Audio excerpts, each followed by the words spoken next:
my study, actually, I discovered the concept of Chinese culture in especially Western and UK society is quite normally being viewed as one single cultural source rather than diversity and from different 55 different ethnic minorities culture together.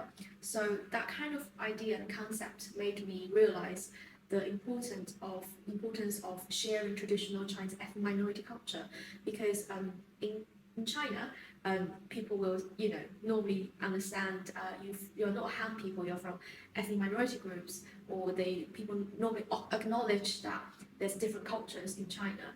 But when we all come out in the Western country, especially in the UK, you will be just categorized as Chinese. Nothing really that tells you about your cultural background. And sometimes I joke about, Chinese culture is like European culture. If you talk about Chinese culture, it's kind of like you're talking about whole Europe because China is such a big country. And so that kind of all this kind of experiences and understanding of how Chinese culture being represented in outside China made me realize maybe I can do something to help people understanding the diversity of Chinese culture.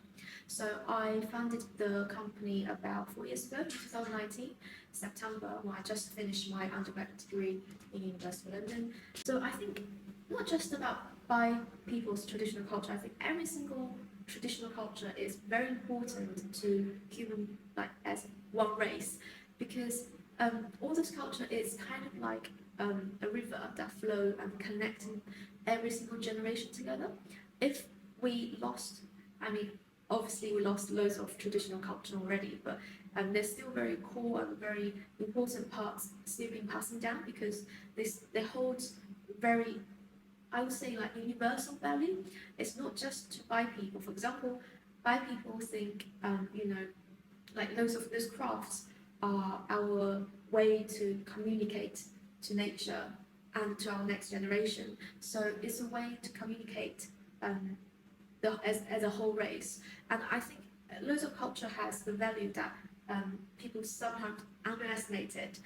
So as for me as well, like we accept the workshops, but we also like want to have more resources that are available online for people able to search them, especially for people not from China. So there's very limited resources like outside in Western country about Chinese ethnic minorities. So especially like I see more and more young generation that like to contribute to traditional culture. So yeah, I think that will happen one day.